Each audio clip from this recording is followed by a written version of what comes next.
तो आदाब, नमस्कार, गुड इवनिंग, सत श्री अकाल। एक बार फिर आप तमाम लोगों का स्वागत है। उम्मीद है पूरी फैमिली अच्छी होगी। थोड़ा अजीब लग रहा होगा आपको कि आज पहली बार फेस मास्क के साथ आपके सामने हूँ, लेकिन ये पहनना ज़रूरी था, इसलिए कि बताना भी ज़रूरी था। हमारे एक क्राइम तक फैमिली के मेंबर दिनेश छाबड़ा ने ये मास्क ख़ास तौर पर क्राइम तक फैमिली के लिए भेजा है और इनका कोरियर आज ही मिला, तो टीम ने कहा कि आप पहने सर, और इसीलिए फिर ये पहन कर आया। Thank you very much Dinesh इस खूबसूरत से तोहफे के लिए। और इस वक्त तो ज़रूरत है, इसको तोहफा भी नहीं कहें, आपकी ज़िंदगी का हिस्सा है, क्योंकि मास्क के बिना निकलना बड़ा ख़तरनाक है। आज की कहानी पे सीधे आते हैं आप। पिछले 2 दिनों से सोशल मीडिया पे बहुत सारी खबरें चल रही हैं सुशांत सिंह राजपूत की मौत को लेकर, और ख़ास तौर पर एक ऐसी खबर है जो हर जगह पे देखने को मिल रही है, वो है फिल्म इंडस्ट्री। और फिल्म इंडस्ट्री में कैसे ग्रुपिज़म है, कैसे खेमाबंदी है, कैसे लॉबी काम करती है। बल्कि पटना में सुशांत सिंह के घर के बाहर एक धरना प्रदर्शन भी हुआ और लोगों ने करण जौहर और सलमान खान के पुतले भी वहाँ पे जलाए। तो सवाल ये, गुस्सा क्यों है? सुशांत सिंह राजपूत की जहाँ तक मौत की बात है, पुलिस मुंबई अभी भी अपनी जांच कर रही है। उनके एक होम मिनिस्टर का भी बयान आया, उनका कहना है कि अगर ये प्रोफेशनल राइवलरी की वजह से मौत हुई है तो उसको भी उसमें देखना चाहिए। तो मुंबई पुलिस ने यह कहा है कि हम हर पहलू से इस मामले की जांच कर रहे हैं, लेकिन अभी तक फॉरेंसिक एक्सपर्ट और मुंबई पुलिस की अपनी तफ्तीश के बाद मुंबई पुलिस का ये क्लेम है, ये मानना है कि ये मामला सुसाइड का है। लेकिन सुसाइड नोट है नहीं, रीज़न क्या है मुंबई पुलिस इसको लेकर पुख्ता तौर पे कुछ कह नहीं पा रही है। तो जब तक आप रीज़न सामने नहीं लाएंगे जो कन्विंसिंग हो, जो लोग यकीन करें और जो सच हो, तो तब तक रहस्य और राज बना रहेगा। लेकिन मुंबई पुलिस का कहना है कि वो तमाम लोगों से बात करें और ज़रूरत पड़ी तो फिल्म इंडस्ट्री के अंदर जो एक पूरा एक ग्रुप है, गैंग है, जो लोगों की तकदीर को संवारता भी है, बिगाड़ता भी है, अगर उसका कोई रोल है इसमें, तो मुंबई पुलिस का कहना है कि वो इस पहलू से भी मामले की जांच करेगी। और मुझे लगता होना चाहिए, क्योंकि फ्री और फेयर इन्वेस्टिगेशन ज़रूरी है। एक नौजवान अदाकार जिसका भी पूरा करियर पड़ा हुआ था और इतनी जल्दी उसकी ज़िंदगी की डोर टूट गई, तो उसके लिए अगर कोई गुनहगार है तो वो बचना नहीं चाहिए, चाहे फिर वो कोई कितना बड़ा हो या कितना मशहूर हो या कितना पॉपुलर हो। तो इन्हीं चीज़ों को लेकर एक बहुत सारे आपके मेल आए कि फिल्म इंडस्ट्री में ये ऐसा होता है क्या है फिल्म इंडस्ट्री के अंदर का सच। तो मुझे लगा कि जितना मैं रिसर्च कर पाया, मुंबई में लोगों से बात कराया, फिल्म इंडस्ट्री के अपने कुछ दोस्तों से बात की, कुछ प्रोड्यूसर से बात की, डिस्ट्रीब्यूटर से बात की, और उन तमाम लोगों से बातचीत के बाद जो पूरी कहानी है वो आपके सामने रखता हूँ। शायद हिंदुस्तान का कोई ऐसा घर हो जहाँ सिनेमा की बात ना होती हो। हम सभी बचपन से ही सिनेमा देखते आए, हीरो हीरोइन हम लोगों के अपने अपने सब अलग अलग आइडल हैं, सब उनको मानते हैं।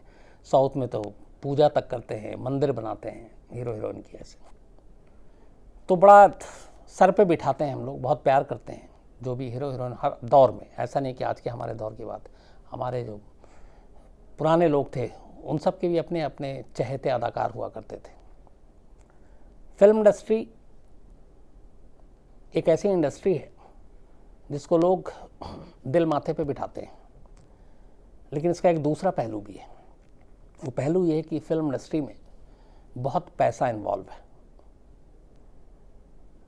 आपको शायद जानकर हैरानी होगी, 2019 में अपने film industry, Indian film industry का जो रेवेन्यू था वो टोटल करीब 18,000 करोड़ रुपीस का था। 18,000 करोड़, 18,000 करोड़ रुपए एक साल बॉलीवुड के पूरे बजट फिल्मों का।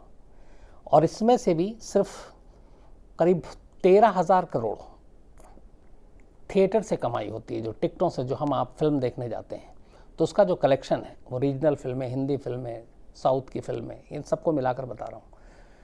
तो करीब 18,000 करोड़ रुपए का बिजनेस है फिल्म इंडस्ट्री का हर साल का, और इसमें से 13,000 करोड़ रुपए बॉक्स ऑफिस के कलेक्शन से कमाई होती है, बाकी सैटेलाइट राइट्स और बाकी चीज़ें से कमाई होती है। एक अंदाजे के मुताबिक 2024 तक ये 18,000 करोड़ जो है, ये करीब 26,000 करोड़ का बिजनेस हो जाएगा फिल्म का। तो जहाँ इतना पैसा इन्वॉल्व हो और हॉलीवुड के बाद सबसे ज़्यादा हम ही लोग फिल्म बनाते हैं।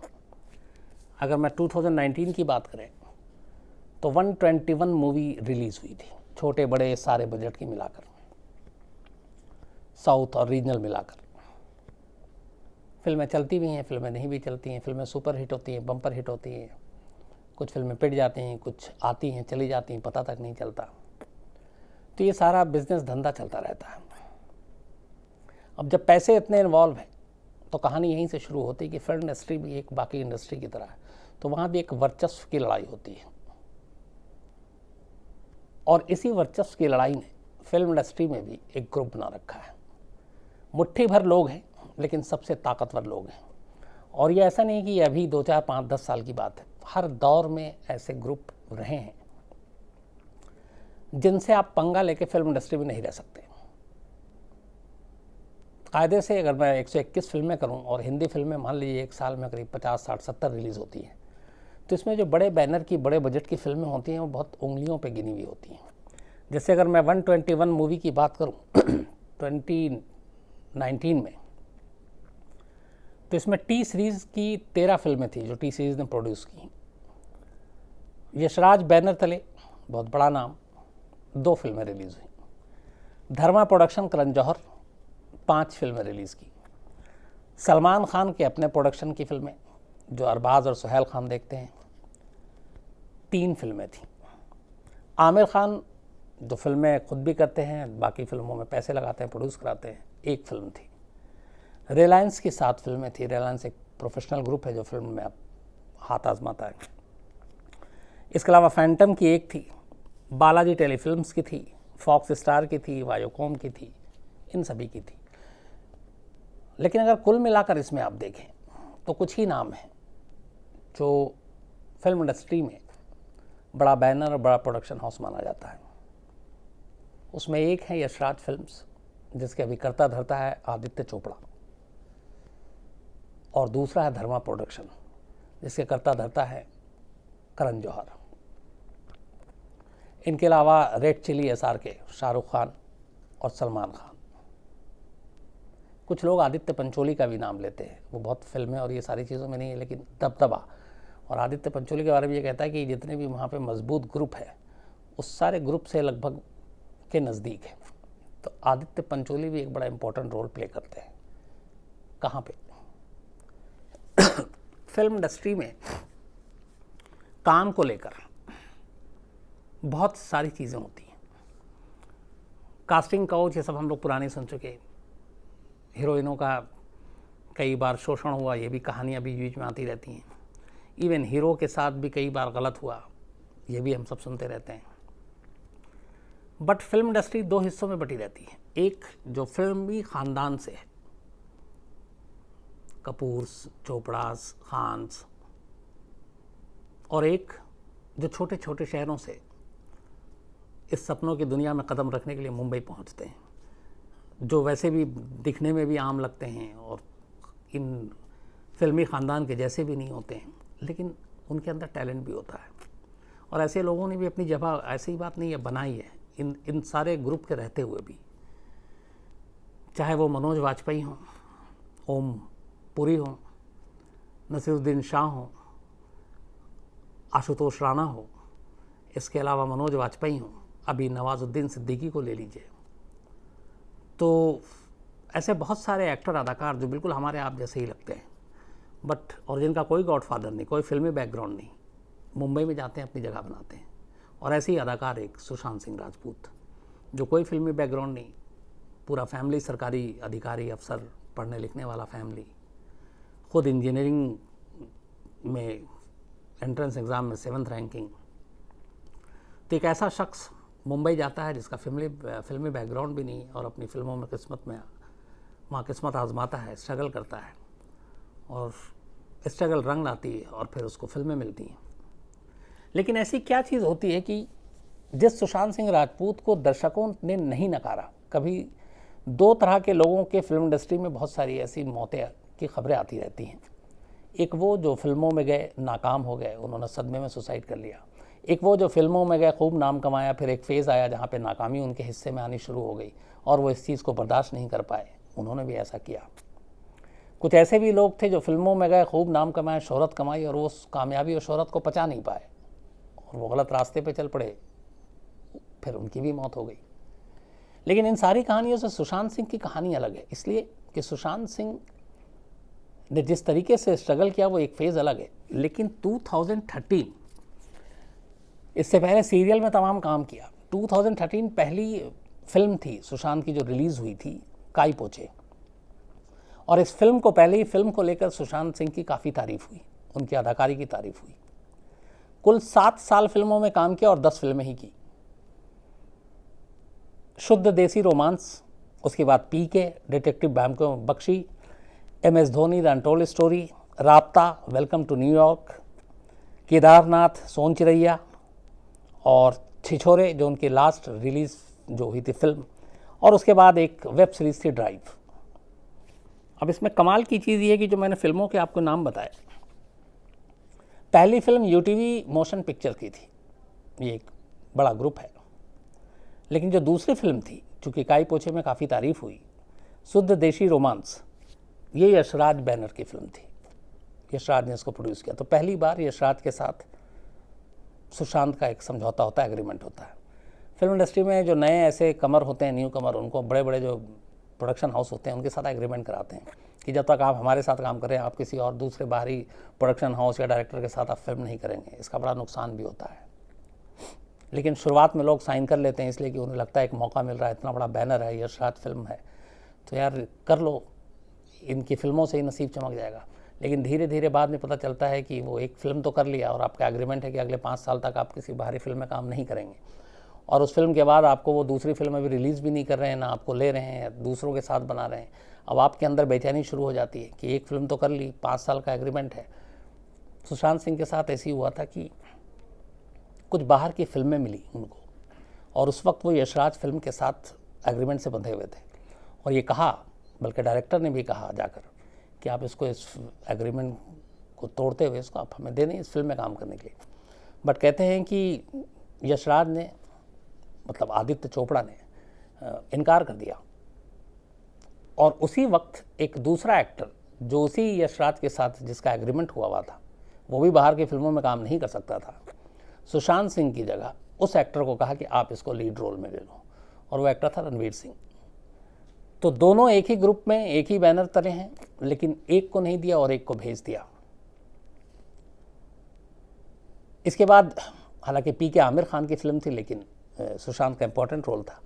ये फिल्म विनोद चोपड़ा, विधु विनोद चोपड़ा जो हैं वो प्रोड्यूसर थे इसके, राजकुमार हिरानी डायरेक्टर थे। इसके बाद जो चौथी फिल्म आई, जो बंगाल के मशहूर अपने जासूसी उपन्यासकार और डिटेक्टिव ब्योमकेश बख्शी, ये फिल्म भी यशराज फिल्म्स ने प्रोड्यूस की थी। तो ये दूसरी फिल्म थी 2013 में पहली और 2015 में, 2 साल के अंदर जिसको यशराज फिल्म ने प्रोड्यूस किया। MS धोनी हालांकि फॉक्स स्टार स्टूडियो की थी, नीरज पांडे इसके डायरेक्टर थे, जिन्होंने वेडनेसडे बनाई और फिर बाकी जो फिल्में बनाई उन्होंने। इसके बाद जो आखिरी वेब सीरीज़ है, मतलब फिर बीच में और भी फिल्में आई, Raabta, welcome, Kedarnath, welcome to New York, Son Chiraiya, लेकिन आखिरी जो वेब सीरीज़ आई जो चली नहीं, और ड्राइव, ये धर्मा प्रोडक्शन की थी, मतलब करण जौहर की। और यहीं पे उसके बाद अब फिल्मी सफ़र ख़त्म हो गया। हालांकि एक फ़िल्म की शूटिंग थी अभी, दिल बेचारा, लेकिन ये भी अधर में लटका हुआ था। तो धर्मा प्रोडक्शन के साथ आखिरी वेब सीरीज़ थी, और 2 उधर यशराज के साथ 2 फिल्में की। कहते हैं कि एग्रीमेंट ख़त्म भी नहीं किया, बाहर में इजाज़त भी नहीं दी, और इसी बीच में यशराज फिल्म ने कोई एक और प्रोजेक्ट की बात की थी जो वेब सीरीज़ का ही था, लेकिन उसको लेकर सुशांत सिंह ने मना कर दिया। सुशांत सिंह को लगा कि उनके ऊपर ये फिट नहीं बैठता है रोल। फिल्म इंडस्ट्री को करीब से जानने वाले अच्छी तरीके से जानते हैं कि कुछ लोगों को फिल्म इंडस्ट्री में ना कहने का मतलब क्या होता है। ख़ास तौर पर Yashraj banner, Dharma production, Khan, Salman Khan, SRK red chilli, Balaji Ekta Kapoor की T सीरीज़, इन सब को ना कहने का फिर ये मतलब होता है कि आप अपने करियर में खुद ही एक तरह से ब्रेक लगा रहे हैं। इसलिए कि जब कोई दूसरा और कोई फिल्म देता है तो फिर ये लोग अलग अलग तरीके से उस फिल्म को रोकने या उस फिल्म से बाहर कराने के लिए कोशिश करनी शुरू कर देते हैं। और ऐसी ये खबर आ रही है कि जब छिछोरे हिट हो गई, करीब 150 करोड़ रुपए बॉक्स ऑफिस पे कमाई, छिछोरे के जो डायरेक्टर थे वो वही थे जो उन्होंने दंगल डायरेक्ट किया था, नीलेश तिवारी। तो दंगल फेम डायरेक्टर, साथ में सुशांत सिंह, फिल्म अच्छी बनी। इसके बाद लगा कि सुशांत सिंह का करियर और ऊपर जाएगा। लेकिन अक्सर ये होता है कि हिट फिल्में देने के बाद आपके पास डायरेक्टर प्रोड्यूसर की लाइन लग जाती है। सुशांत सिंह के साथ उल्टा हुआ। जब फिल्म हिट हुई उसके अगले कुछ वक्त तक तो इनके पास बहुत सारी फिल्में, और उससे पहले भी बात चल रही थी, और करीब 5 से 7 फिल्में थीं जो सुशांत सिंह को मिलनी थी, अब सब अच्छे अच्छे बैनर की। लेकिन अचानक छिछोरे के हिट होने के बाद उन सारे प्रोड्यूसर ने हाथ खींचने शुरू कर दिए और अलग अलग बहाना करके सुशांत सिंह को उन फिल्मों से किनारे कर दिया। और उसमें से करीब 3 फिल्मों में रणवीर सिंह को लिया गया। अब इसको लेके सुशांत सिंह की बेचैनी लाजिम थी। उनको लगा कि ये क्या मतलब है, लेकिन तब तक ये एहसास नहीं था कि ये हो क्या रहा है। तो असल में यही होता है कि जब आप किसी बड़े बैनर, बड़े प्रोडक्शन हाउस से आप पंगा लेते हैं तो फिर प्रोफेशनली वो अपने बैनर में तो आपको काम देंगे नहीं, लेकिन फिल्म इंडस्ट्री में जो बाकी और भी प्रोडक्शन हाउस हैं वो भी इन चीज़ों से दूर रहने की कोशिश करते हैं। और इन सब में आपस में ज़्यादातर एकता है, क्योंकि बड़े ग्रुप और बड़े बैनर उंगली पे गिनने लायक हैं। छोटे मोटे बहुत सारे डायरेक्टर प्रोड्यूसर हैं, उसी में से बहुत सारे काबिल आते हैं अचानक और जो अपनी जगह बना के चले जाते हैं इन तमाम लॉबी से अलग रहकर भी। जैसे आप नीरज पांडे का एग्जाम्पल ले सकते हैं, जिन्होंने वेडनेसडे बनाई, स्पेशल 26 बनाई। आपको धोनी द अनटोल्ड स्टोरी, जो सुशांत सिंह लीड रोल, नीरज पांडे ने ही एक तरह से ब्रेक दिया सुशांत को इतनी बड़ी फिल्म के लिए। तो नीरज पांडे जैसे डायरेक्टर हों, या फिर नवाज़, आशुतोष राणा, राजकुमार राव, इन सब जैसे होनहार एक्टर हों जो फिल्मी ख़ानदान से भी नहीं है, बाहर से आते हैं, आम चेहरे मोहरे हैं, लेकिन अपनी जगह बना लेते हैं, तो इन लोगों को भी काम मिलता है। लेकिन कहते हैं कि इन लोगों में से भी ज़्यादातर को पता है कि कहाँ कहाँ पे पंगे नहीं लेने हैं, क्योंकि ये कोठरी है और वो कोठरी बदनाम है। और फिल्म इंडस्ट्री में ये हमको शायद आपको लगे कि ये सारी चीज़ें, कहानियाँ ऐसे ही हैं, लेकिन ज़रा सा भी जो फिल्म इंडस्ट्री को करीब से जानता है वो 1 सेकंड में आपको बता देगा कि यहाँ पे ग्रुप बंदी कैसी है। अभी सुशांत सिंह की मौत के बाद अभिनव कश्यप का एक बयान आया, और अभिनव कश्यप ने फेसबुक पे भी लिखा है, और वहाँ पे कुछ रिपोर्टर ने उनसे बात भी की। अभिनव कश्यप कौन है पहले ये समझ लीजिए। 2010 में सलमान खान की एक बड़ी बजट की फिल्म दबंग आ रही थी। उसके बाद तो दबंग 2, दबंग 3 सब आई है, लेकिन जो 2010 में दबंग रिलीज़ हुई थी उसको डायरेक्ट किया था अभिनव कश्यप ने, एक टैलेंटेड डायरेक्टर। और अभिनव कश्यप ने उस फिल्म को डायरेक्ट किया। उसके बाद इनको कहीं और बाहर की भी फिल्में मिली। लेकिन दबंग के हिट होने के बाद जब अभिनव कश्यप को कहीं और बाहर के प्रोजेक्ट की फिल्म करनी थी, सलमान खान एंड फैमिली से बाहर निकलकर, तो उन्होंने बाकायदा लिखा है कि किस तरीके से सुहेल खान और अरबाज खान, जो सलमान के भाई, उन्होंने धमकाना शुरू किया। और 1-2 जगह से उन्होंने एडवांस ले लिया था अगले फिल्म के प्रोजेक्ट के लिए, वो एडवांस लौटाना पड़ा। एक जगह पे तो उनको शायद जो एडवांस लिया था 9 करोड़, उसके इंटरेस्ट भी देने पड़े 90 लाख के करीब। फिर भी उन्होंने हिम्मत नहीं हारी और एक फिल्म की थी उस वक्त बेशरम, लेकिन उसके फिर रिलीज़ को रोकने के लिए तमाम कोशिशें शुरू हो गई। और ये भी था कि कैसे थिएटर तक को फिर हाईजैक किया गया, और हालांकि उसके बावजूद उस फिल्म ने करीब 58-60 करोड़ रुपए कमा लिए थे। तो ये एक हल्का सा अंदाज़ा लगता है आपको कि ये है क्या। फिल्म इंडस्ट्री का पूरा बिजनेस सिर्फ ये नहीं कि आप फिल्म डायरेक्ट कर रहे हैं और प्रोड्यूस कर रहे हैं, अलग अलग स्टेज होते हैं इसके। एक फिल्म बनाना उतना मुश्किल काम नहीं होता है जितना उस फिल्म को थिएटर में रिलीज़ कराना। फिल्म इंडस्ट्री के कुछ बड़े बड़े लोग जो यही मुट्ठी भर हैं, इन्होंने ये सारी चीज़ें पे भी अपने कंट्रोल में रखा हुआ है। जो डिस्ट्रीब्यूटर होते हैं अलग अलग रीजन के, north India, south India, east, तो अब इन सब में भी इन लोगों का, एक तो सारे जो बड़े एक्टर हो जाते हैं और बड़ा, वो सब अपना अपना प्रोडक्शन हाउस खोल लेते हैं।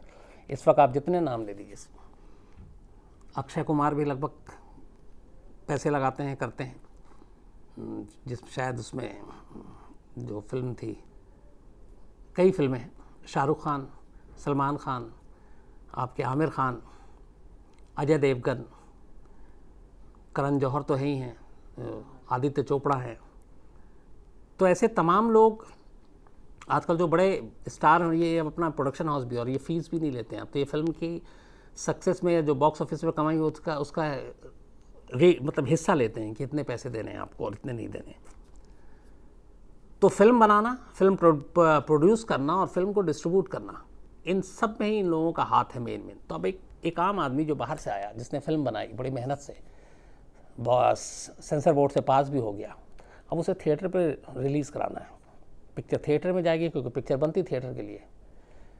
लेकिन अगर आपने इस कोठरी को, जो ये खुश खास लोग हैं, ये आपसे नाराज़ हैं, तो आप मान के चलिए कि थिएटर तक आपकी फिल्म जाने से भी ये रोक देंगे।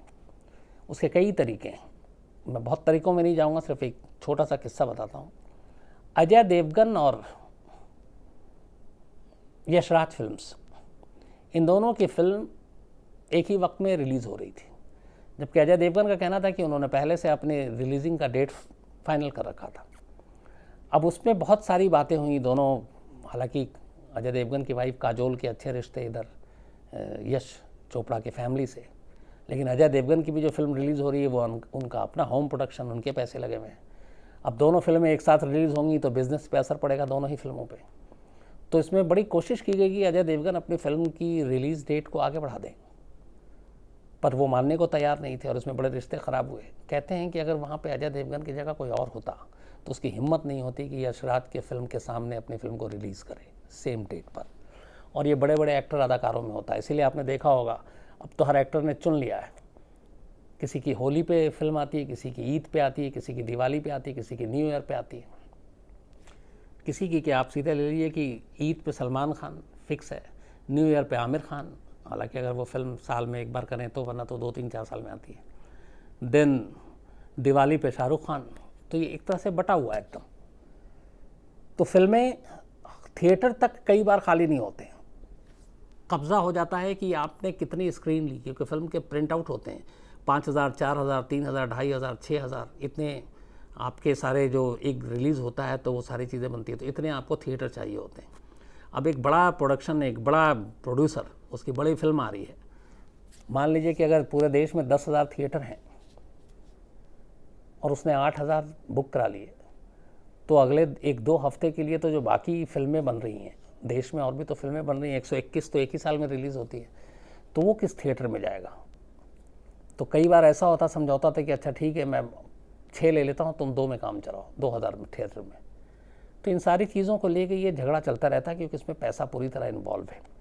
और यही वजह है कि 2 तरह के लोग हैं, एक फिल्मी ख़ानदान, उनको लोग सर आँखों पे बैठाते हैं, आप नाम देख लीजिए, बेटे और बेटी जो है उनकी सारी तारीफ़ होती है, और एक जो छोटे छोटे शहरों से अदाकार आते हैं, एक्टर आते हैं, अपनी जगह बनाते हैं, अपनी ज़मीन बनाते हैं, अगर वो पसंद नहीं आए, उन्होंने जी हुजूरी नहीं की, तो फिर अंजाम ये होता है कि आप कामयाब तो हैं, दर्शक भी आपको प्यार दे रहे हैं, आपके सर पे बिठा रहे हैं, आपकी फिल्में देख रहे हैं, हिट करा रहे हैं, लेकिन आपको फिर भी फिल्में नहीं मिलेंगी। और सुशांत सिंह इसका एक एग्जाम्पल है कि किस तरीके से कामयाबी के बाद भी, छिछोरे फिल्म रिलीज़ और हिट होने के बाद भी, सुशांत सिंह को नई फिल्में साइन करने के लिए रोका जा रहा था, क्योंकि सिर्फ एक बड़े बैनर को, एक प्रोजेक्ट को लेने से मना कर दिया था। एक बहुत ही सच्चा किस्सा है इसी से जुड़ा हुआ, मेरी आज ही बात हो रही थी चूँकि इस पूरे रिसर्च के दौरान में, तो वो प्रोड्यूसर हैं और उन्होंने बताया, शायद जॉन अब्राहम किसी यशराज फिल्म में काम कर चुके थे, धूम शायद कोई सीरीज़ थी, या पता नहीं धूम थी या कोई और फिल्म, मैं कंफ्यूज हो रहा हूँ, लेकिन वो थे, जॉन अब्राहम ने काम किया यशराज की फिल्म में, वो फिल्म हिट हो गई। उसके बाद कुछ दिन के बाद, अब जॉन अब्राहम पहले से ऑलरेडी इस्टेब्लिश एक्टर हैं, पुराने हैं, तो उनके साथ कोई एग्रीमेंट का चक्कर तो होता नहीं है, फिल्म दर फिल्म होता है। तो यशराज की वो फिल्म की जॉन अब्राहम ने, और वो पिक्चर हिट हो गई। कुछ वक्त के बाद यशराज फिल्म ने जॉन अब्राहम को एक और फिल्म के लिए ऑफ़र दिया। उस वक्त जॉन अब्राहम किसी और प्रोजेक्ट पे काम कर रहे थे और जॉन अब्राहम भी अब प्रोड्यूसर बन गए हैं, तो उनकी अपनी फिल्म भी प्रोड्यूस करते हैं, तो उन्होंने यशराज फिल्म को उस फिल्म के लिए मना कर दिया। यशराज फिल्म को मना करना अपने आप में बड़ी बात होती है। तो जॉन अब्राहम ने मना कर दिया, बात आई गई हो गई, कुछ वक्त बीता। इस बीच में जॉन अब्राहम की 1-2-3 फिल्में आई, बॉक्स ऑफिस पे बहुत अच्छा नहीं कर पाई, प्रोड्यूस भी किया तो पैसे भी घाटे हुए। तब जॉन अब्राहम को काम की ज़रूरत थी। जॉन अब्राहम यशराज के दफ्तर पहुंचते हैं, यशराज फिल्म्स के, आदित्य चोपड़ा से मिलने के लिए कि भैया कोई फिल्म दे दो, कोई काम दे दो। आदित्य चोपड़ा को वो बात याद थी जब जॉन अब्राहम ने मना किया था। कहते हैं कि 2 घंटे तक आदित्य चोपड़ा ने अपने ऑफिस में जॉन अब्राहम को बैठा कर रखा। 2 घंटे के बाद मिले, सिर्फ एहसास दिलाने के लिए कि तुम हमें ना करोगे तो क्या होगा। तो 2 घंटे तक, फिल्मी दुनिया में ये बात हर एक को पता है। तो ऐसा होता है, आपने अगर मना किया, आपने इनकार किया, तो फिर ये मान के चलिए कि आपके उस करियर को वो बर्बाद भी कर सकते हैं, और आपको अगर स्टार हैं तो टूटा हुआ सितारा भी बना सकते हैं। तो कहीं ना कहीं जो सोशल मीडिया पे सारी चीज़ें चल रही हैं, ये एक फैक्ट, ये बिल्कुल सच है कि फिल्म इंडस्ट्री में एक कोठरी है, एक ग्रुप है, और जो नाम आते हैं उभर कर, सारे नाम जो हैं वो यही है। यशराज फिल्म्स मतलब अभी फ़िलहाल आदित्य चोपड़ा, धर्मा प्रोडक्शन मतलब करण जौहर, सलमान खान, अरबाज खान, सुहेल खान, दिन आप आ जाइए एकता कपूर, बालाजी फिल्म्स, इसके अलावा टी सीरीज़। ये वो सारे प्रोडक्शन हाउसेज हैं जिनको नाराज़ करके मुंबई में अपनी जगह बनाना बड़ा मुश्किल काम होता है। नामुमकिन तो नहीं है, क्योंकि बहुत लोगों ने इसको साबित किया है कि इनसे पंगा लेके भी काम किया जा सकता है, और ऐसे लोग हैं, ऐसे डायरेक्टर भी हैं, प्रोड्यूसर भी हैं, एक्टर भी हैं। और कम से कम सुशांत सिंह जैसे एकदम नए, वहाँ पर जिसकी फिल्मी बैकग्राउंड भी नहीं है, उसने इतनी हिम्मत दिखाई कि यशराज बैनर जैसे बड़े बैनर को ना कहने की। तो ये भी अपने आप में एक मतलब बड़ी बात है। और सुशांत सिंह को कभी दर्शकों ने नहीं नकारा। याद रखिए कि आखिरी जो फिल्म रिलीज़ हुई थी, सर आँखों पे लिया था, एक छोटे से बजट की फिल्म 150 करोड़ रुपए के करीब आसपास कमाई थी, और उस फिल्म में एक्टिंग की बेहद तारीफ भी हुई थी। तो नकारा कभी नहीं। शायद फिल्म इंडस्ट्री ने ही बाहर का माना, अपना नहीं माना, और यही वजह है कि हो सकता है ये सारी चीज़ें उनके घर कर गई। लेकिन इसी बहाने कम से कम अब ये सवाल उठ रहे हैं फिल्म इंडस्ट्री को लेकर कि क्या चुनिंदा लोग, कुछ मुट्ठी भर लोग ये पूरी फिल्म इंडस्ट्री चलाएंगे? उनकी बपौती है, सब कुछ उनके हिसाब से होगा। मुझे लगता है वक्त आ गया है, इसके बारे में सोचना चाहिए, क्योंकि हम लोग जो फिल्म देखते हैं उसको अपने आप से बहुत रिलेट करते हैं। अपने आप में हीरो देखते हैं, कोई हीरोइन देखती है, कोई फिल्मी कहानी जो होता है उससे इंस्पायर्ड होते हैं। ये एक सपनों की दुनिया है, सपने बेचती है, हम लोग सपने खरीदते हैं, और इसी सपनों की दुनिया के पीछे में ऐसे काले सच भी है। तो उससे बड़ा अफसोस होता है कि कितने ऐसे जिनके सपने को कुचल डालते हैं ऐसे कुछ लोग। आपको फिल्म बनानी है, आप बनाओ यार, आपको जिसको लेनी है वो, लेकिन किसी दूसरे के रास्ते में आपकी वो आगे ना बढ़े या वो अच्छा काम ना कर पाए, कौन होता है कोई रोकने वाला? और फिल्म इंडस्ट्री को तो बड़ा दिल वाला होना चाहिए, क्योंकि दर्शक जो है वो बड़े दिल वाले होते हैं, हर फिल्म को हाथों हाथ लेते हैं, देखते हैं, अच्छी लगती, कामयाब होते हैं। और ऐसा भी नहीं है कि इन लोगों के हिसाब से ही फिल्में जो दिखाएंगे वो लोग देखते हैं। आपको याद होगा कि बड़े बड़े स्टार की फिल्म, बड़े बड़े प्रोडक्शन हाउसेस की फिल्म बॉक्स ऑफिस पे औंधे मुँह गिरी है, और छोटे छोटे स्टार की फिल्म बॉक्स ऑफिस पर कमाल कर गई है।